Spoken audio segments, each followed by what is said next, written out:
Hey Glampers, welcome to our East to West Tandara 320 RL. Today we are going to do a kind of a walkthrough, not an actual tour of the camper. We're going to show you the camper, but we've already done the a complete walkthrough of the rig, right? So we'll link that up here so you can see it.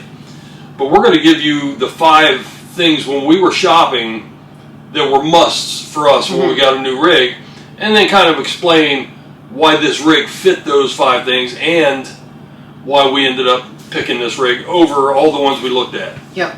So stay with us.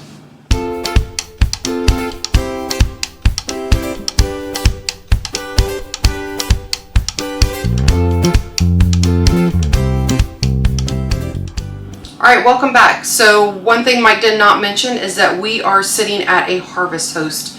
We are at the Kickapoo Creek Winery. But if you hear the generators running, that's why. We got our beers on this side and we got one on this side.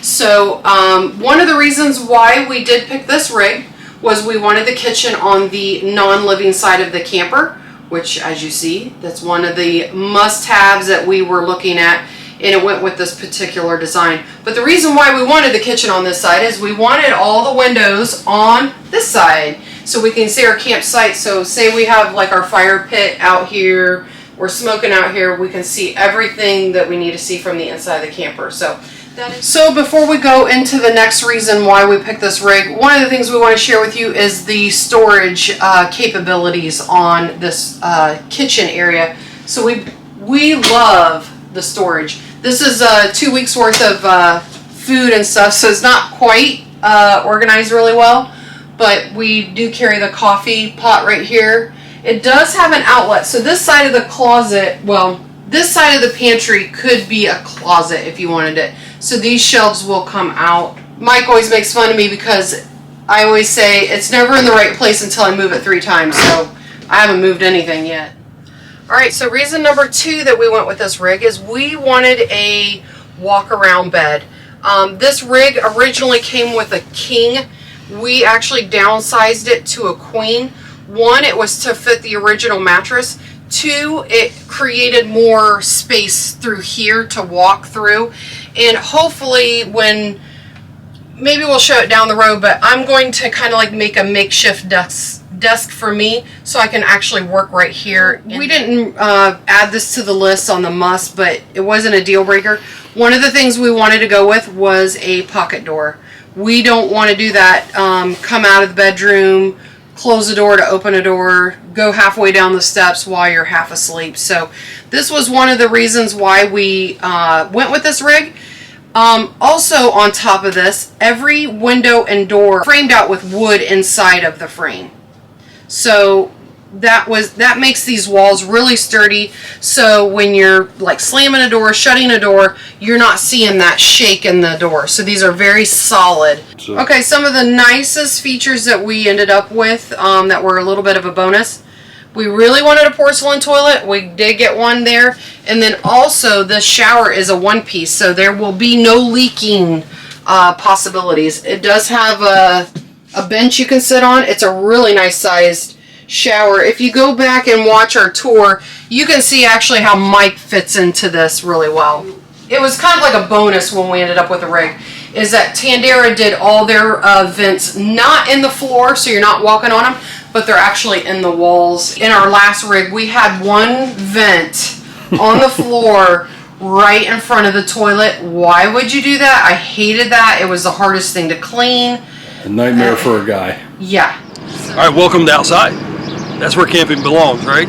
So one thing we really liked about the Tandara, it wasn't a must-have, it wasn't a deal breaker, but it was something we were definitely looking for, are these solid steps. We didn't care if it was the Moride or the Lippert. We just wanted these because every time we got into our Vengeance, you could just feel the camper rock, and it was just, these are nice, very nice to have. We haven't figured out how it's going to be to clean them and all that to get them while traveling. This is our first really big trip with it. We're going to figure it out because we had a storm last night. So, very nice feature. Secondly, it wasn't a must-have, but it's different for us because in the Vengeance we had a full garage where it didn't matter what we took. it all fit in the garage. So now we have this big pass-through storage. This side looks a little hairy. This side looks a little bit.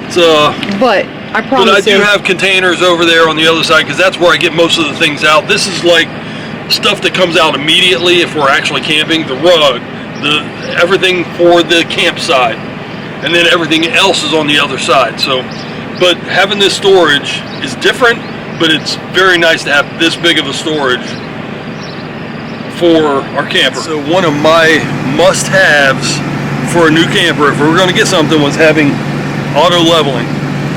This is to me is a game changer for just setting your rig up, setting up camp. It's very simple. And this is the BAL version. It's not the ground control that's normal on most rigs. So I think this is actually even simpler, but I've only used it a handful of times, about 3 times actually, but it's very simple, easy to remember. So really love the auto level. I mentioned the must-have for us was our water bay being inside the pass-through storage. So it's heated and we can do more winter camping, cold camping, because this is a 4-season rated camper.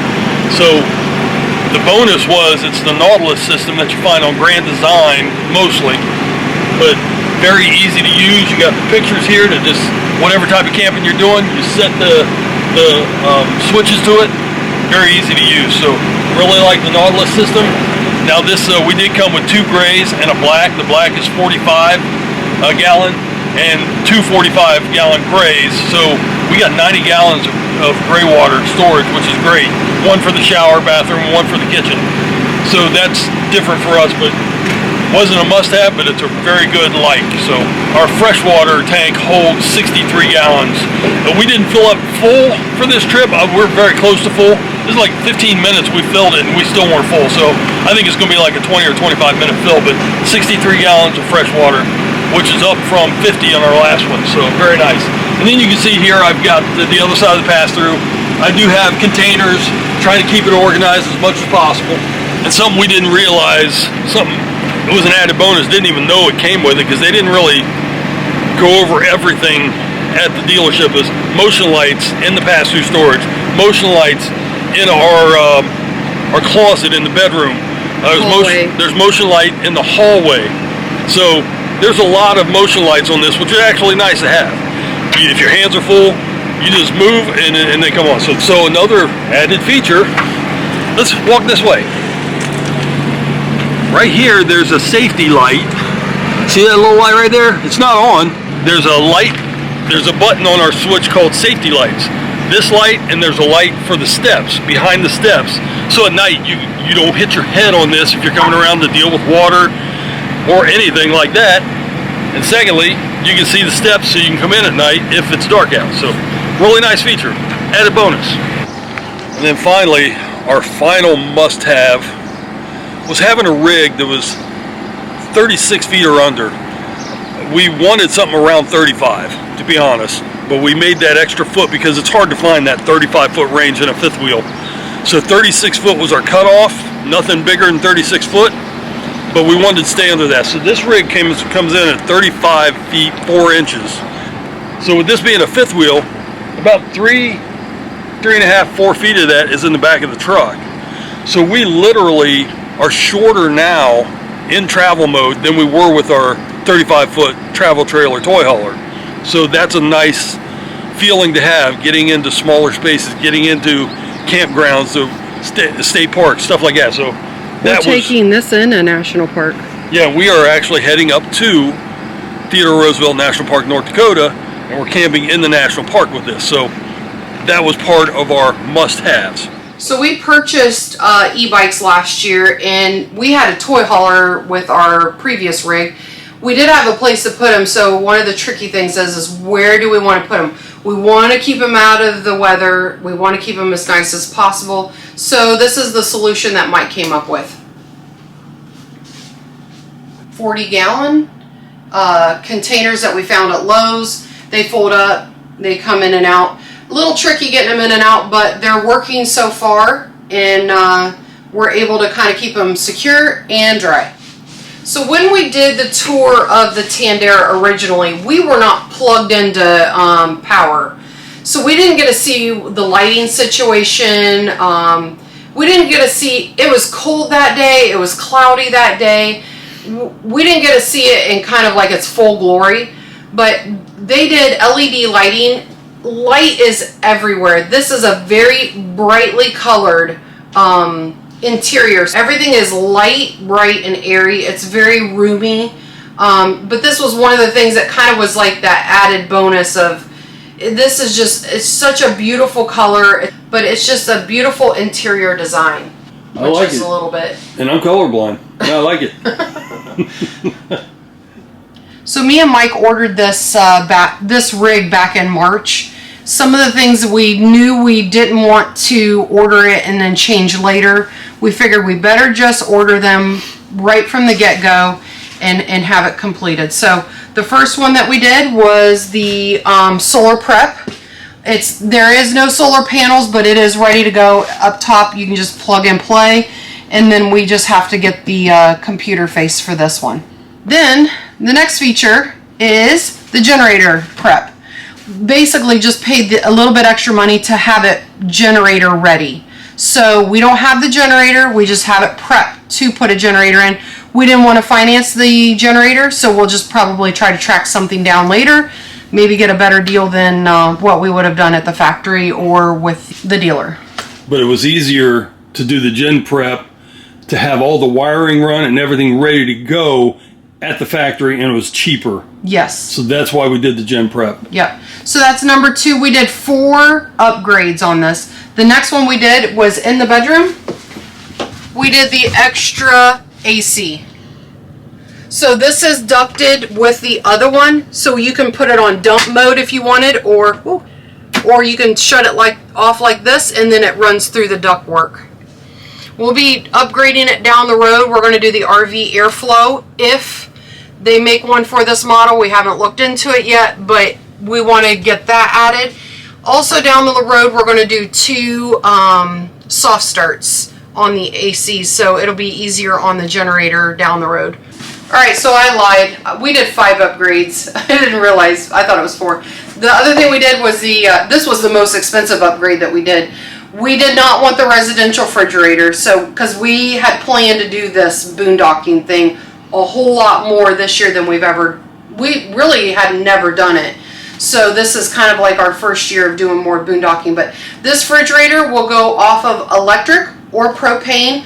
Right now it is running on propane. It does tell you what temperature the refrigerator is, but I don't think that that's true because we bought this little gadget here and it tells you what the refrigerator and It's the 5 degree difference. Yeah. So I feel like I can trust this. We have the same thing at home and we've been able to trust it. So we bought one for the camper.